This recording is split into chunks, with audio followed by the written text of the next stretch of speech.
कोई इशू आ रहा है क्या इस समय, थोड़ा सा बताइएगा तो। शिवानी राजपूत, आर्टिकल 112, ठीक है, सही है ना, सही है ना, थोड़ा सा दिखाइए, कोई इशू गया था अभी। Sandeep Yadav, not in any article, कोई इशू नहीं ना है, क्योंकि थोड़ा सा अभी समस्या आ गया था। ठीक है ठीक है, सही है, सही है। तो देखो, जैसे आरजू इंडियन मैंने बताया कि 4 नए भाग को जोड़े गए भारत के संविधान में। जैसे देखो 26 जनवरी 1950 को, 26 जनवरी 1950 को जब संविधान लागू होता है, जब संविधान लागू होता है तब 22 भाग थे। कितने भाग थे? 22 भाग थे।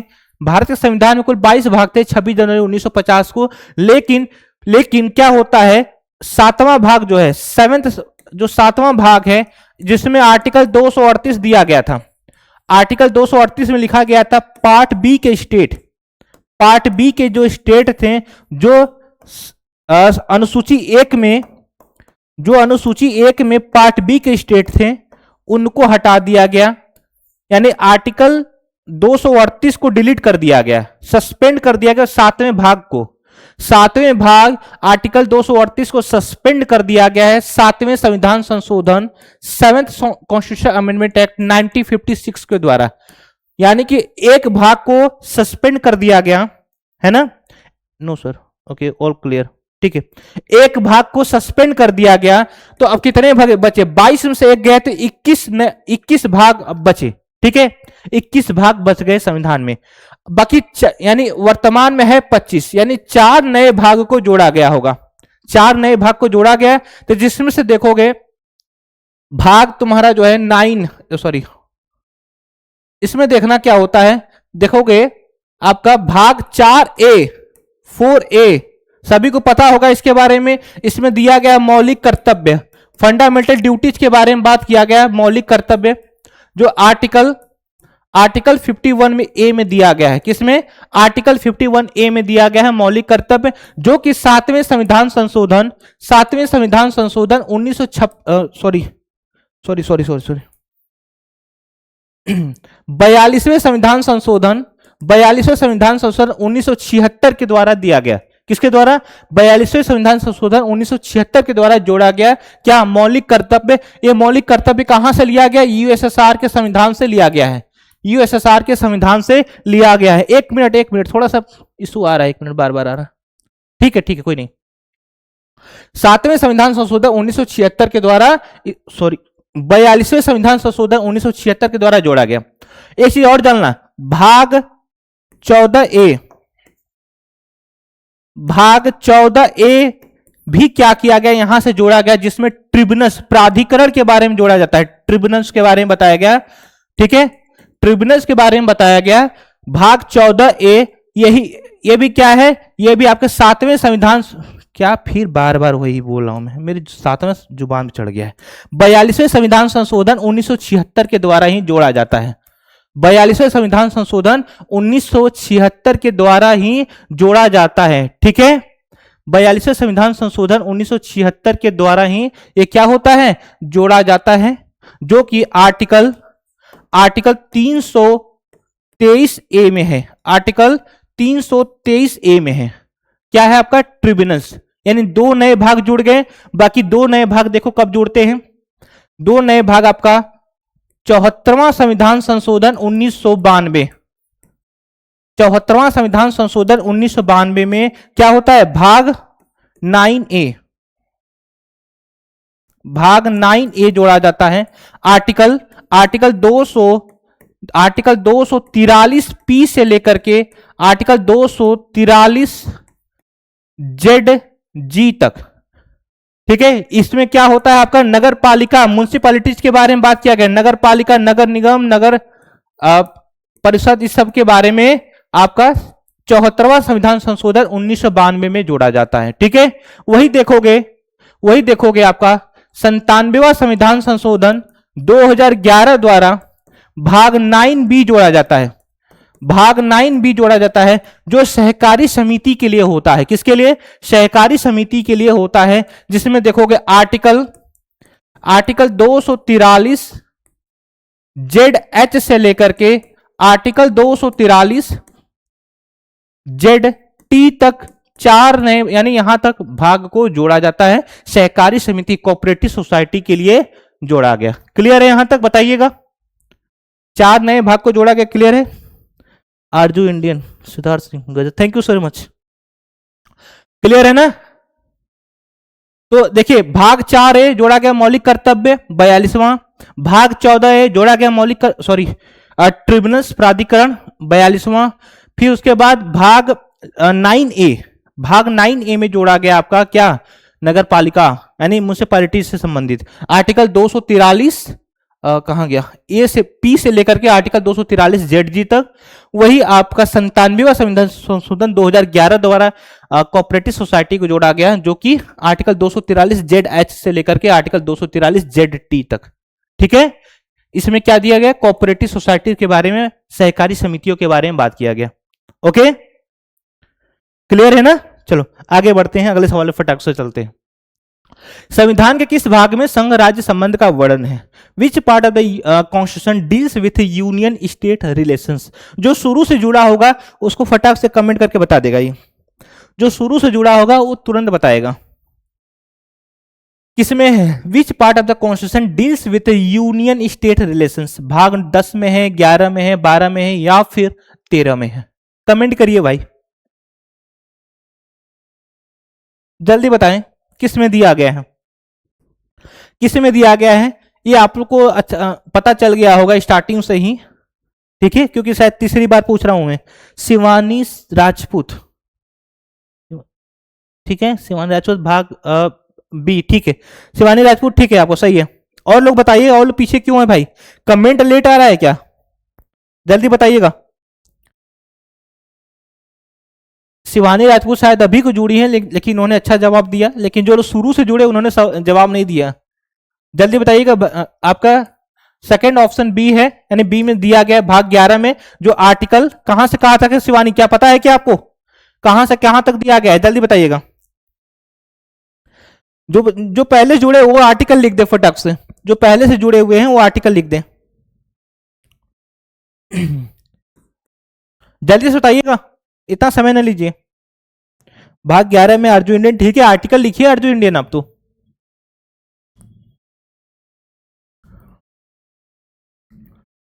जल्दी बताइए। चलिए, भाग 11 में दिया गया है आर्टिकल 245 से लेकर के, आर्टिकल 245 से लेकर के आर्टिकल 263 तक, आर्टिकल 263 तक दिया गया है। आर्टिकल 245 से लेकर के आर्टिकल 263 तक दिया गया है। वही भाग 12 जो है, भाग 12 जो है दिया गया है आपका, भाग 12 में क्या लिखा हुआ है आपका? ट्रेड, व्यापार, वित्तीय जो दिया गया है, और प्रॉपर्टी, व्यापार यानी कि व्यापार का, संपत्ति का, वित्तीय का, जो भाग 12 में लिखा गया है आर्टिकल 264 से लेकर के आर्टिकल 300A तक, आर्टिकल 300A तक दिया गया है। आर्टिकल 300A आपको पता होगा, आर्टिकल 300A में ही, आर्टिकल 300A में ही क्या किया गया है? संपत्ति का जो अधिकार था, जो राइट टू प्रॉपर्टी था, जो राइट टू प्रॉपर्टी था, संपत्ति के अधिकार को संवैधानिक अधिकार बना दिया गया, कॉन्स्टिट्यूशनल राइट से बना दिया गया है, आपके आर्टिकल 300A में रखा गया है। आर्टिकल 300A में रख करके क्या किया गया है? इसको क्या किया गया है? आपके संवैधानिक अधिकार बना दिया गया है। ठीक है, भाग 12। वही भाग 13 में क्या है? भाग 13 में व्यापार, अंतरराज्यीय यानी कि व्यापार करना, वाणिज्य यानी कि इंटर स्टेट ट्रेड, कॉमर्स के बारे में दिया गया है, जो आर्टिकल 301 से लेकर के 307 तक है, जो आर्टिकल 301 से लेकर के 307 तक। कमेंट करके बताइए भाग 10 में क्या है, जल्दी बताएं, कमेंट करके बताइए भाग 10 में क्या है। चलिए अगले सवाल पे चलते हैं फटाफट से। संविधान के किस संशोधन द्वारा मतदान की आयु 21 से घटा करके 18 वर्ष की गई? Which constitutional amendment reduced the voting age from 21 to 18 years? जल्दी बताएं। 44वां संविधान संशोधन शिवानी राजपूत समूह के द्वारा क्या होता है? 44वां किसमें आ गया? 44वां भाई, इसको बताइएगा। भाग 1, भाग 11 245 से 263। सिद्धार्थ सिंह, ठीक है, कोई नहीं, बढ़िया। अर्जुन इंडियन, ठीक है। शिवानी राजपूत का है ऑप्शन सी। संविधान के किस संशोधन द्वारा मतदान की आयु 21 से घटाकर के 18 वर्ष की गई? तो ऑप्शन सी होगा 42वां, 44वां, 61वां, 69वां। और लोग कमेंट करिए, और लोग कमेंट करिए फटाक से, जल्दी बताइएगा। सिद्धार्थ, शिवानी, सभी लोग बताइएगा कि किस ईयर में किया गया, ये भी तो बताएं किस ईयर में किया गया था, किस ईयर में किया गया था। 42वां संविधान संशोधन 1976 में होता है ना। इसी को कहते हैं मिनी कॉन्स्टिट्यूशन ऑफ इंडिया, इसी को कहते हैं मिनी कॉन्स्टिट्यूशन ऑफ इंडिया। क्यों? क्योंकि इसने क्या किया था, 59 आर्टिकल में संशोधन किया। इंदिरा गांधी जी की सरकार में 59 आर्टिकल में संशोधन किया गया, 20 नए आर्टिकल बनाए गए, 20 नए आर्टिकल बनाए गए, डीपीएसपी में संशोधन किया गया, directive principle of state policy में संशोधन किया गया। और देखना यहां पर इसने क्या किया था, आर्टिकल 13 को बड़ा बना दिया, आर्टिकल 13 को बड़ा बना दिया, सॉरी आर्टिकल 13 को छोटा बना करके आर्टिकल 368 को बड़ा बना दिया था ये, ठीक है। डीपीएसपी में संशोधन किया गया था। और क्या किया गया था, इसी संविधान संशोधन द्वारा जो लोकसभा विधानसभा का जो कार्यकाल 5 वर्ष होता है उसको 6 साल कर दिया। लोकसभा विधानसभा का जो कार्यकाल 5 वर्ष होता है उसको 6 साल कर दिया। किसने? 42वें संविधान संशोधन 1976 ने। इसी ने मौलिक कर्तव्य भी जोड़ा, इसी ने प्रस्तावना में प्रस्तावना में संशोधन भी करके 3 नए शब्द को जोड़े, प्रस्तावना में संशोधन करके 3 नए शब्द भी जोड़े, जिसमें समाजवादी, पंथनिरपेक्ष और अखंडता, यानी सोशलिस्ट, सेकुलर और इंटीग्रिटी वर्ड्स को इसी संविधान संशोधन द्वारा 42वां द्वारा जोड़ा गया। वही 44वें में देखोगे, 44वें में क्या किया, जो इसने इस समय इसमें गलतियां हुई थी 42वें में, इसने लोकतंत्र के लिए खतरा, यानी लोकतंत्र को खत्म करने की बात की, इसने लोकतंत्र को बचाया। 44वां संविधान संशोधन ने लोकतंत्र को बचाया। सबसे पहले इसने क्या किया, जो लोकसभा विधानसभा के कार्यकाल 5 से 6 साल किए गए थे 42वें में, उसको 6 साल से 5 साल वापस कर दिया गया 44वें संविधान संशोधन द्वारा। और राष्ट्रपति को यानी कि फिर से यानी पुनर्विचार करने का भी अधिकार दिया, किसने? 44वें संविधान संशोधन द्वारा ने, ठीक है। और इसने क्या किया, संपत्ति का जो अधिकार था, जो संपत्ति का अधिकार था उसको क्या किया, इसने संपत्ति का जो मौलिक अधिकार था उसको संवैधानिक अधिकार यानी आर्टिकल 300A में रख दिया, आर्टिकल 300A में रख दिया 44वें संविधान संशोधन नहीं, ठीक है। वही 61वें संविधान संशोधन 1989 द्वारा, उस समय सरकार थी राजीव गांधी जी की, प्राइम मिनिस्टर कौन थे? राजीव गांधी जी ने क्या किया था, 21 साल से घटा करके 18 साल कर दिया था, ठीक है। वही 69वां संविधान संशोधन 1991 1991 में एनसीटी दिल्ली नियर कैपिटल जो टेरिटरी दिल्ली है, दिल्ली को राजधानी क्षेत्र की तरफ एक राज्य का यानी कि यूटी का आपके देखोगे खासतौर विधानसभा, ठीक है, विधानसभा का गठन किया। क्लियर है यहां तक? सर नेट स्लो चल रहा था मेरा, ओके। अनुसूचित और जाति क्षेत्र भाग 10 में आर्टिकल 244 से 244A तक, ठीक है। अर्जुन इंडिया सही है, शाबाश। चलिए आगे बढ़ते हैं फटाक से। भारत में किस संवैधानिक संस्था की रिपोर्ट संसद के समक्ष रखना अनिवार्य है? भारत में किस संवैधानिक संस्था की रिपोर्ट संसद के समक्ष रखना अनिवार्य है? Report of which constitutional body must be laid before parliament? NITI Aayog, वित्त आयोग, फाइनेंस कमीशन, चुनाव आयोग, इलेक्शन कमीशन, संघ लोक सेवा आयोग, यूनियन पब्लिक सर्विस कमीशन। कौन सा ऑप्शन सही है, जल्दी बताइए, जल्दी बताइएगा। नीति आयोग के अध्यक्ष कौन होते हैं? सभी को पता होगा, छोटी सी सवाल ये, ठीक है। वित्त आयोग के वर्तमान अध्यक्ष कौन है, जल्दी बताइएगा। वित्त आयोग। फाइनेंस कमीशन के अध्यक्ष कौन है? फाइनेंस कमीशन के अध्यक्ष कौन है, जल्दी बताइएगा। फाइनेंस कमीशन के अध्यक्ष कौन है? अब कौन सा फाइनेंस कमीशन इस समय चल रहा है, कौन सा चल रहा है?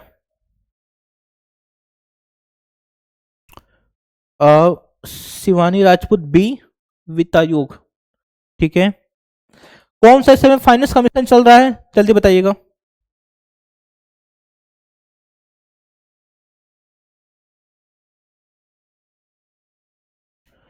निर्मला सीतारमण क्या? शिवानी राजपूत, निर्मला सीतारमण क्या है, आप क्या बता रही हैं? वित्त आयोग के, ये तो वित्त मंत्री हैं, मैं यहां बोल रहा हूं वित्त आयोग के अध्यक्ष। Who is the finance commission chairman? Who is the chairman of finance commission? मैं ये पूछ रहा हूं। शिवानी राजपूत ध्यान दीजिए, मेरा सवाल है कि कौन सा वित्त आयोग चल रहा है और वित्त आयोग के अध्यक्ष कौन है? किसी को आ रहा है क्या? कोई कमेंट करके बता सकता है क्या? जल्दी बताइएगा,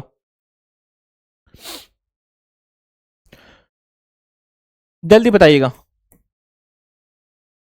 आपके कमेंट का वेट कर रहा हूं मैं।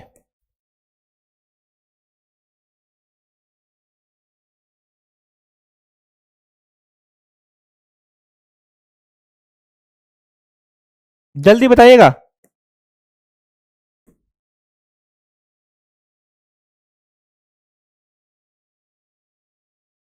किसी का कमेंट नहीं है?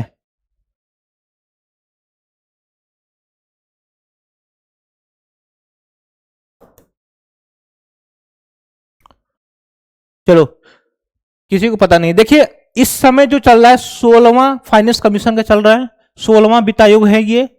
15वें वित्त आयोग के जो अध्यक्ष थे एनके सिंह थे। इस समय जो वित्त आयोग के अध्यक्ष है अरविंद पनगाड़िया है। कौन है? अरविंद पनगाड़िया वित्त आयोग के अध्यक्ष है इस समय। देखो, वित्त आयोग आर्टिकल 280 में दिया हुआ है। किसमें? आर्टिकल 280 में दिया हुआ है।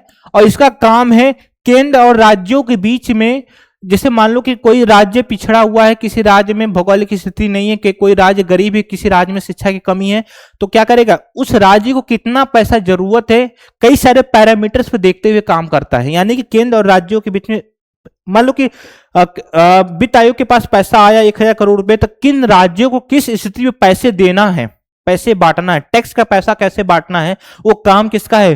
फाइनेंस कमीशन का है। जो आर्टिकल 280 में, ये एक संवैधानिक संस्था है, ये एक संवैधानिक संस्था है, आर्टिकल 280 में है, ये एक संवैधानिक संस्था है। और अपनी रिपोर्ट संसद के समक्ष रखती है। अपनी रिपोर्ट किसके पास रखती है? राष्ट्रपति को देता है, और राष्ट्रपति क्या करता है? उसे संसद के समक्ष रखता है, संसद के सामने रखता है।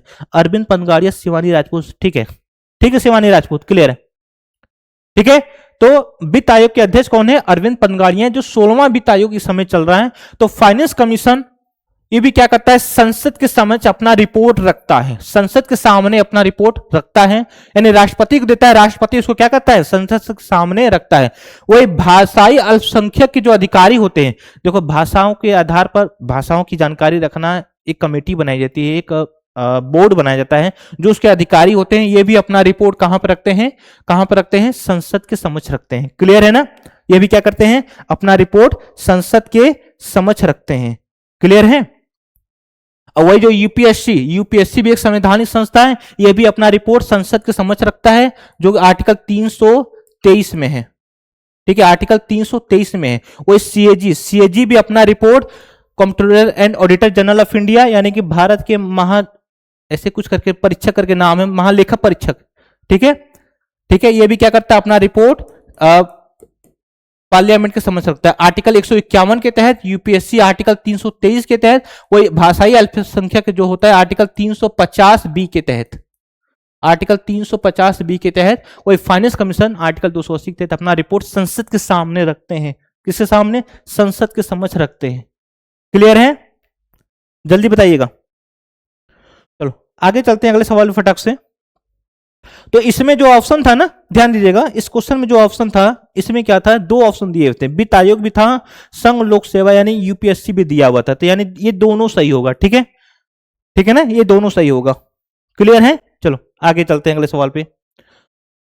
संविधान के किस अनुच्छेद के अंतर्गत राष्ट्रपति राज्यसभा के 12 सदस्यों को नामित करता है? Under which article does the president nominate 12 members to Rajya Sabha?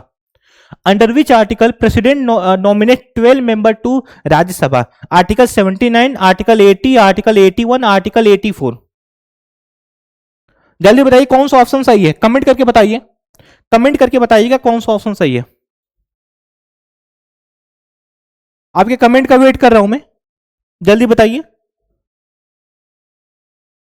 Clear है ना सभी को? कमेंट करके बताइए भाई। संविधान के किस अनुच्छेद के अंतर्गत राष्ट्रपति राज्यसभा के 12 सदस्यों को नामित करता है? Shivani Rajput B, article 80। ठीक है, और कोई लोग? और कोई लोग कहां चले गए भाई? शिवानी राजपूत, आपकी तैयारी बहुत बढ़िया है। ठीक है, कंटिन्यूअस रिवीजन करते रहिए, मॉक लगाते रहिए। ठीक है, देखो आर्टिकल 80 में दिया गया है, आर्टिकल 80 में दिया गया है क्लॉज 3।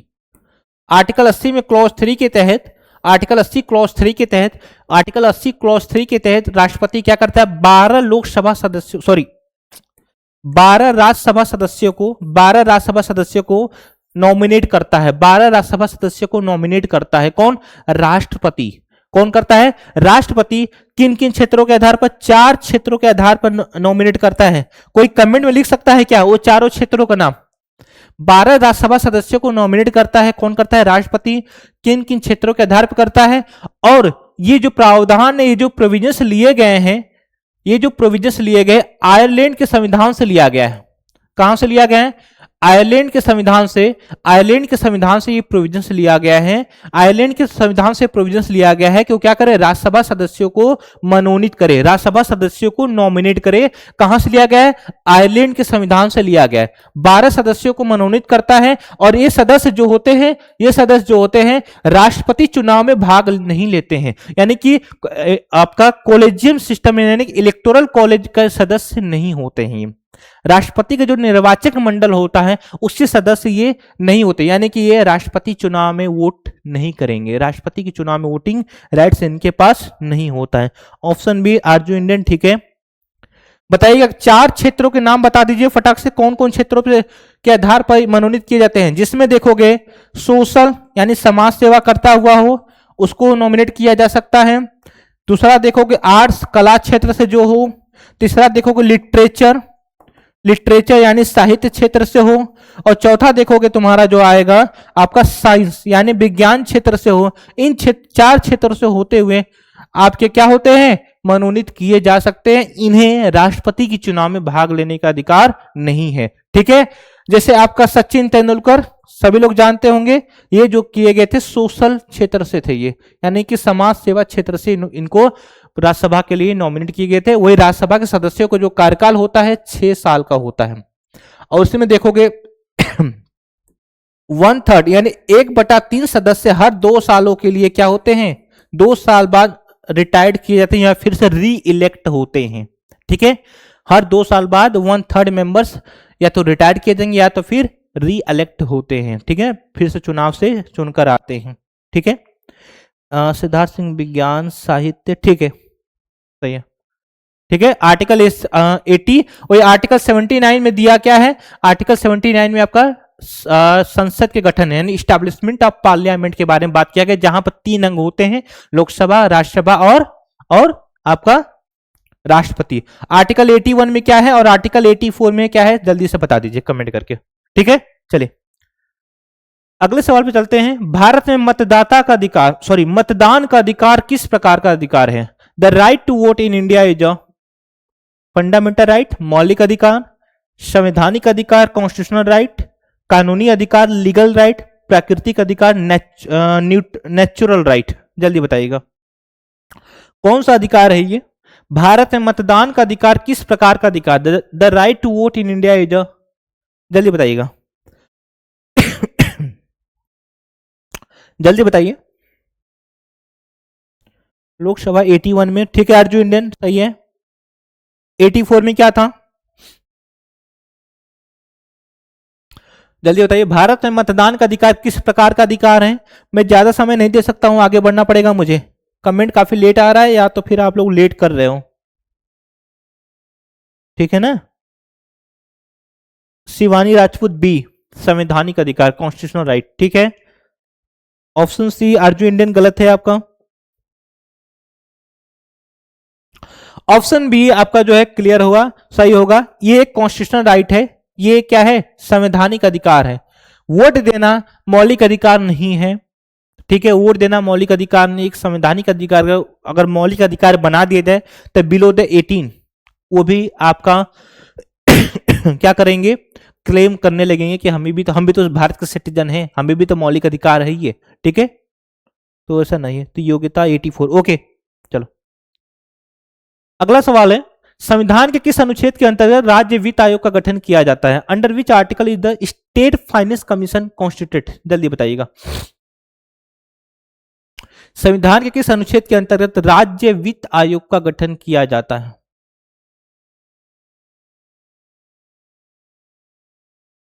जल्दी बताइएगा। एक चीज जानिए, जो लोग चैनल नए हैं, जो लोग चैनल पे पहली बार आए हैं, चैनल को सब्सक्राइब जरूर कर लेंगे, ठीक है। चैनल पे जो लोग पहली बार आए हैं वो चैनल को सब्सक्राइब जरूर कर लेंगे।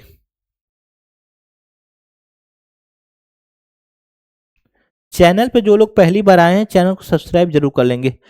एक चीज देखिएगा, शिवानी राजपूत का ऑप्शन बी आया है, आर्टिकल 243 आई। एक चीज आप देखिए, जब 72वां संविधान संशोधन, सॉरी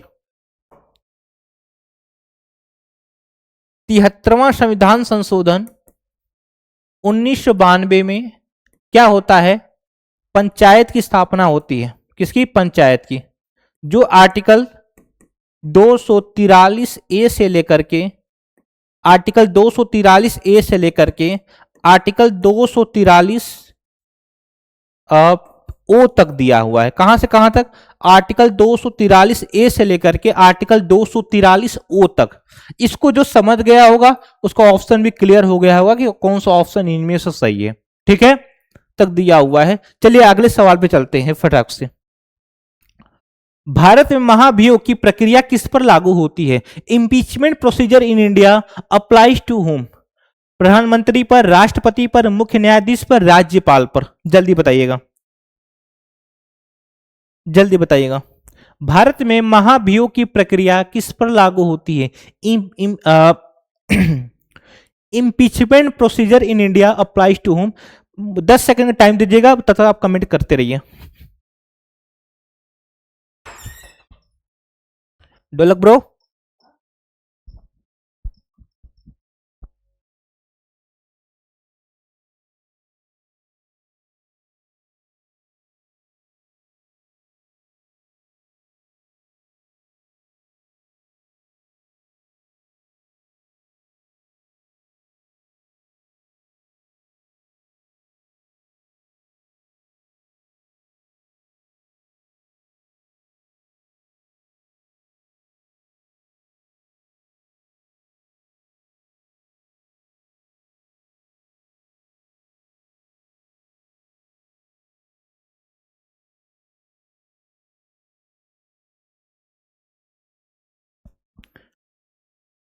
शिवानी राजपूत आपका ऑप्शन गलत है। हेलो हेलो, ठीक है। आर्टिकल 161, सॉरी आर्टिकल 61, ठीक है ठीक है, सही है सही है सही है। तो कहां से, किसके खिलाफ महाभियोग की प्रक्रिया चलती है? राष्ट्रपति के खिलाफ। किसके खिलाफ? राष्ट्रपति। जो आर्टिकल 61 में दिया हुआ है आपका महाभियोग की प्रक्रिया, ठीक है। महाभियोग की प्रक्रिया कहां पे चलता है? ये देखिए, एक न्यायिक प्रक्रिया है, एक जुडिशियल प्रोसेस है, ये एक न्यायिक प्रक्रिया है, एक जुडिशियल प्रोसेस है। इस प्रक्रिया को कहां पे चलाया जाता है? कोर्ट में चलाया जाता है, ठीक है, या फिर संसद में चलाया जाता है, या फिर कहीं और चला जाता है? जल्दी बताइए कहां पे चलाया जाता है, और किस देश के संविधान से लिया गया है ये भी बता दीजिए। किस देश के संविधान से लिया गया है? महाभियोग की प्रक्रिया किस देश के संविधान से लिया गया? जल्दी से बताएं।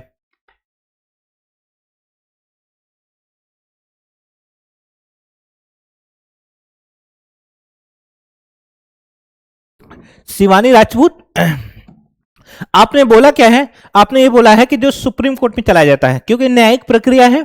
ऐसा नहीं है, न्यायिक प्रक्रिया है तो इसका यह मतलब नहीं होता कि सुप्रीम कोर्ट में चलाया जाएगा। ये संसद में ही चलाया जाता है, पार्लियामेंट में ही चलाया जाता है, ठीक है। और इसको स्पेशल मेजोरिटी यानी विशेष बहुमत से दोनों हाउस से पास करना होगा। उसके पहले जिस दिन ये प्रस्ताव जाएगा लोकसभा या राज्यसभा में, जिस दिन ये प्रस्ताव लोकसभा या राज्यसभा में जाएगा उसके 14 दिन पहले आपको प्रेसिडेंट को नोटिस देना होता है, ठीक है। उसके 14 दिन पहले प्रेसिडेंट को नोटिस देना होता है। और ये प्रावधान लिया गया है कहां से? महाभियोग की जो प्रक्रिया ली गई है यूएसए के संविधान से लिया गया है। यूएसए के संविधान से राष्ट्रपति के खिलाफ महाभियोग की प्रक्रिया ली गई है, ठीक है। और ये कहां पे चलाया जाता है? पार्लियामेंट में चलाया जाता है। और दोनों हाउस को, दोनों सदन को विशेष बहुमत स्पेशल मेजोरिटी से पास करना होता है। स्पेशल मेजोरिटी से यानी विशेष बहुमत से पास करना होता है किसे? संसद को, ठीक है। क्लियर है? सॉरी गलत हो गया था, ओके कोई नहीं। ठीक है, आगे बढ़ते हैं फटाक से, अगले सवाल पे चलते हैं। भारत में सदन की अवमानना, कंटेम्प्ट ऑफ हाउस का अधिकार किसे प्राप्त है? Who has the power regarding contempt of the house in India? केवल लोकसभा, ओनली लोकसभा, केवल राज्यसभा, ओनली राज्यसभा, या संसद के दोनों सदन, बोथ हाउस ऑफ पार्लियामेंट, या सुप्रीम कोर्ट? जल्दी बताइएगा कौन सा ऑप्शन सही है, कौन सा ऑप्शन सही है, फटाक से कमेंट करिए।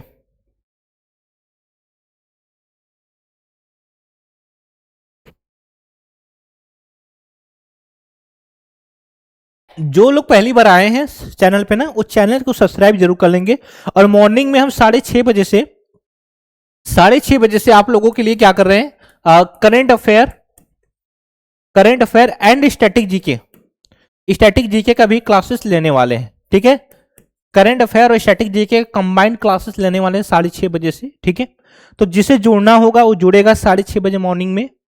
और इसकी जो क्लासेस रहती हैं, हर एक क्लास का शेड्यूल कर देता हूं मैं। ठीक है, जब भी क्लासेस रहेगा उसका शेड्यूलिंग टाइम कर दिया जाता है, तो आप लोग डेली इसको चेक करते रहिएगा। ठीक है, जो लोग चैनल पर नए आए हैं वो चैनल क्या करेंगे, सब्सक्राइब जरूर कर लेंगे। ठीक है, चलिए, तो भारत में सदन की अवमानना, कंटेम्प्ट ऑफ हाउस का अधिकार किसे प्राप्त है? देखिए, आपको पता होगा कि कोई सदस्य क्या करता है सदन के, जैसे कि अभी एक टीएमसी की सांसद थी, 1.5 साल पहले क्या किया था, मतलब उनके पे ब्लेम लगा था 2 साल पहले के आसपास, कि उन्होंने क्या किया था कि पैसे लेकर के बाहरी क्वेश्चंस को कर रही थी, कहां पे, पार्लियामेंट में, लोकसभा में, तो उनकी सदस्यता को रद्द कर दिया गया था। क्लियर है? आज से ही कैफ खान, कब से सर? कैफ खान, एक क्लासेस मॉर्निंग में 6:30 बजे से, कल यानी कि 2 फरवरी के दिन। ठीक है, 2 फरवरी से आप लोग को स्टैटिक जीके और करंट अफेयर की क्लासेस चलेंगी। क्लियर है ना? और शाम को, मतलब कि डेली क्लासेस, जैसे ये जो क्लासेस है आपका टाइम को शेड्यूल कर दिया जाएगा पर डे। क्लियर है? चलो, तो देखिए, लोकसभा यानी कि लोकसभा का अवमानना करना, लोकसभा का अवमानना, क्लियर है ना? लोकसभा में जो चलाया जाता है वो आर्टिकल 165 से, आर्टिकल 165 से, और वही जो विधानसभा में इसका अवमानना करना आर्टिकल 194 से की, आर्टिकल 194 से। ठीक है, अगर तुम जैसे कि कोई मेंबर्स, लोकसभा कोई मेंबर्स बाहरी प्रेशर पर, अपनी इच्छा से नहीं, किसी के दबाव में आकर के, या फिर ऐसा कोई काम करता है जिससे लोकसभा की जो रूल्स एंड रेगुलेशंस का वायलेशन होता है, उस स्थिति में आर्टिकल 165 से उसके खिलाफ कार्रवाई की जाएगी। यानी उसने क्या किया है, उसने क्या किया, कंटेम्प्ट ऑफ हाउस कर दिया है, सदन का अवमानना कर दिया है। ठीक है, कागज फेंक देना, लोकसभा अध्यक्ष के खिलाफ मुर्दाबाद के नारे लगाना, कुछ ऐसा काम करना जो कि हाउस का यानी उस सदन का इमेज धुंधला हो। ठीक है, चाहे लोकसभा का होगा तो 165, विधानसभा का होगा तो, विधानमंडल का होगा तो 194, और यहां संसद, लोकसभा या फिर राज्यसभा, लोकसभा या राज्यसभा का होगा तो 165। ठीक है, क्लियर है? सुप्रीम कोर्ट नहीं होगा, दोनों संसद के दोनों सदन होंगे। भारत सदन की अवमानना करने का अधिकार किसे प्राप्त है? दोनों सदन के पास है। ठीक है, संसद के दोनों सदन के पास है, सुप्रीम कोर्ट का रोल नहीं है इसमें। ठीक है, क्लियर है? चलिए, अगला है, किस अनुच्छेद के अंतर्गत संसद अपनी विशेषाधिकार को परिभाषित कर सकती है? Under which article can parliament define it's privileges? किस अनुच्छेद के अंतर्गत संसद अपनी विशेषाधिकारों को परिभाषित कर सकती है? Under which article can parliament define it's privileges? जल्दी बताएं, कमेंट करके बताइए। बस इसके बाद 2 क्वेश्चन और बचा हुआ है। ठीक है, जल्दी बताइएगा। काफी कम लोग जुड़े हो, चैनल को जितना हो सके आप लोग शेयर करते रहिए, आप लोगों को सपोर्ट हमारे लिए बहुत जरूरी है। ठीक है, क्योंकि हर कोई अगर हार्डवर्क करता है तो उसको, आप सोसाइटी को हमेशा सपोर्ट करना चाहिए, चाहे आप हो चाहे हमें, हर एक को सपोर्ट करके उसको आगे बढ़ाना चाहिए। अगर वाकई में हमारा कंटेंट आप लोगों को अच्छा लग रहा है, ज्यादा से ज्यादा इसको शेयर जरूर करते रहिए। ठीक है, चलिए, तो किस अनुच्छेद के अंतर्गत संसद अपनी विशेषाधिकारों को परिभाषित कर सकती है? तो कौन सा अनुच्छेद होगा? आर्टिकल 105। आर्टिकल 105 के तहत संसद के जो प्रिविलेज है उसको बताता रहेगा। ठीक है, आर्टिकल 105 के तहत संसद का जो भी विशेष अधिकार है उसको बताता रहेगा। भारत में अंतरराज्य नदी जल विवाद का निपटारा किसके द्वारा किया जाता है? Inter state river water disputes. Krishna नदी जल विवाद सुने होंगे आप लोग, ठीक है, जो तमिलनाडु और कर्नाटक के बीच में डिस्प्यूट है, उसको आप लोग देख रहे होंगे कि कितना मतलब कि यानी कि एक राज्य का दूसरे राज्य से नदी जल को विवाद को लेकर के हमेशा इशू होता रहता है भारत में। आने वाले समय में और होगा, क्योंकि जिस हिसाब से नदियों में पानी कम हो रहे हैं, जिस हिसाब से आपका अंडरग्राउंड वाटर कम होता जा रहा है, उसको लेकर के नदियों को लेकर बहुत ज्यादा डिस्प्यूट होने वाला है। तो कौन करता है? सुप्रीम कोर्ट करेगा, संसद करेगा, या ट्रिब्यूनल अधिकरण करेगा, या फिर अंतरराज्यीय परिषद करेगा? जल्दी बताइएगा। आर्टिकल 105 सिद्धार्थ सिंह सही है, इसको बताइए फटाक से, इसको कमेंट करिए, जल्दी जल्दी कमेंट करें, कौन सा ऑप्शन सही होगा? भारत में अंतर राज्य नदी जल विवाद का निपटारा किसके द्वारा किया जाता है? ये बहुत ही आसान सा है, जो लोग शुरू से जुड़े होंगे वो लोग आसानी से उसको जवाब दे पाएंगे। कौन करता है? Supreme court. जहां भी मामला मैंने बताया था आप लोगों को कि दो राज्यों के बीच में किसी भी तरीके का विवाद हो, सुप्रीम कोर्ट करेगा। राज्य और केंद्र के बीच में कोई किसी भी तरीके का विवाद हो, सुप्रीम कोर्ट करता है। ठीक है, कौन करता है? सुप्रीम कोर्ट इस डिस्प्यूट को खत्म करता है। कौन करता है? सुप्रीम कोर्ट के पास वो अधिकार है। क्लियर है? सिद्धार्थ सिंह डी नहीं होगा, क्या होगा? सुप्रीम कोर्ट होगा। ठीक है, सुप्रीम कोर्ट होगा। ओके, चलिए अगले सवाल पे चलते हैं, लास्ट सवाल आज का। संविधान के किस अनुच्छेद के अंतर्गत राष्ट्रीय मानवाधिकार आयोग का उल्लेख है? Under which article is the national human right commission mention? जल्दी बताइएगा।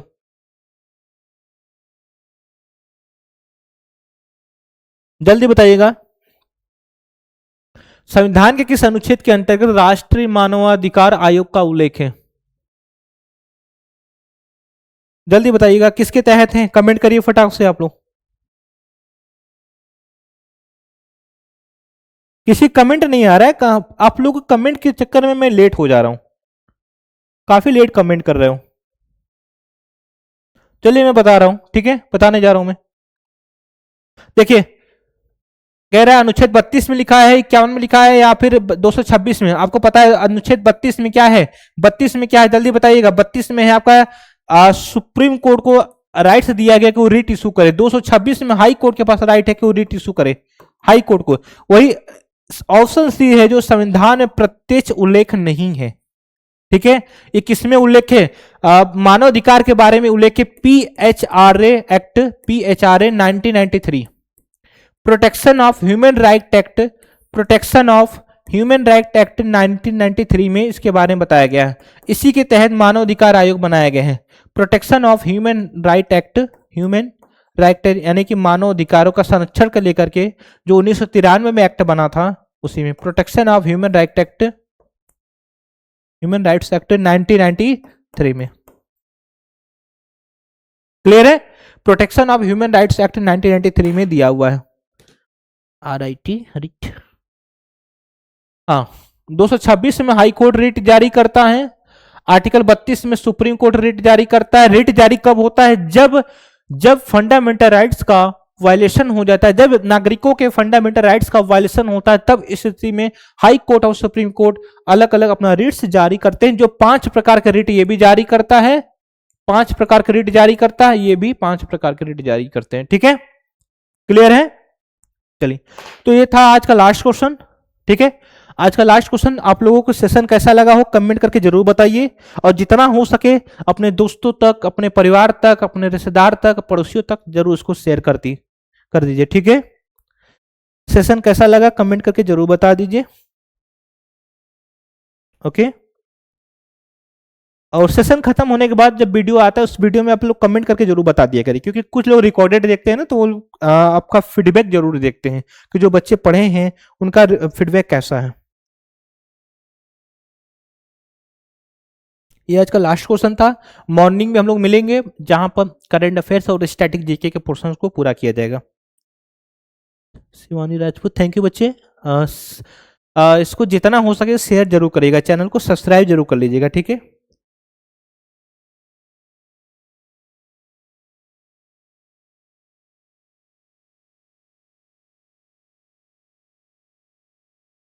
चलिए तो मॉर्निंग मिलते हैं 6:30 बजे, ठीक है। थैंक यू सो मच सभी लोगों को जुड़ने के लिए, धन्यवाद आप लोगों का। चलिए थैंक यू सो मच।